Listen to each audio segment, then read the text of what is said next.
Hello. It has come to my attention that something has absolutely shaken up the gaming community. It has horrified us and made us value our lifestyles. I want you to take a look at the article that attempts to look into the future and see what a gamer will look like in 20 years. As you can see here, we have this thing. Calling it thing's gonna be a bit rude. They have named it Michael.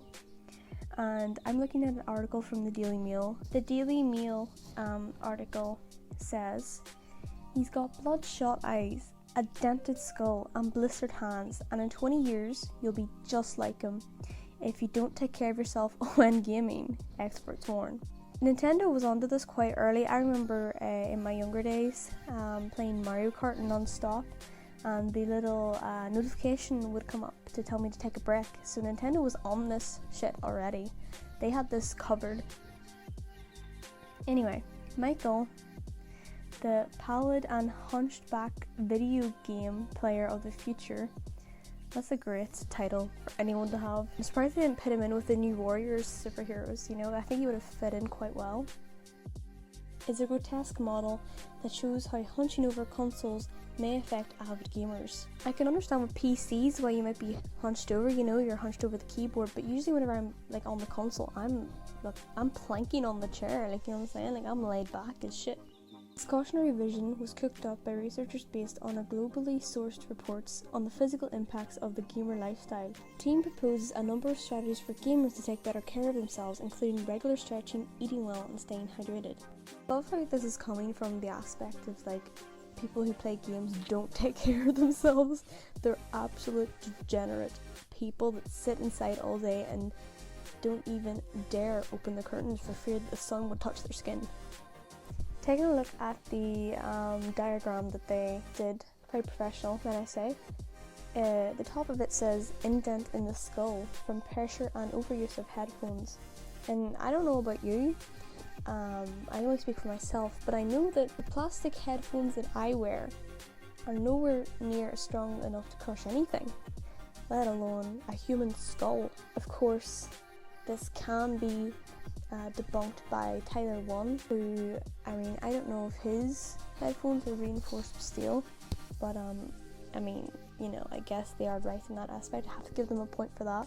The next point is dark circles, which anyone can get from, you know, missing a few winks of sleep. Then they said obese from increased food intake and lack of exercise, which, again, I don't know if they think that everybody that plays video games doesn't step 1 foot outside the house, because people tend to have multiple hobbies, and I know that some people, you know, believe it or not, do exercise and play games.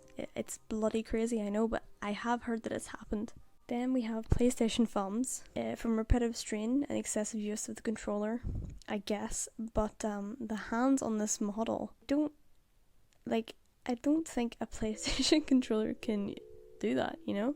They look like banged up sausages, if you ask me. And then we have Nintendo arthritis, which, I mean, I don't know, the whole thing is so stupid.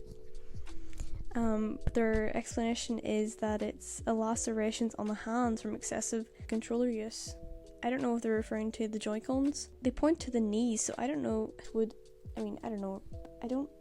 you don't put the controllers on your knees, you know what I'm saying?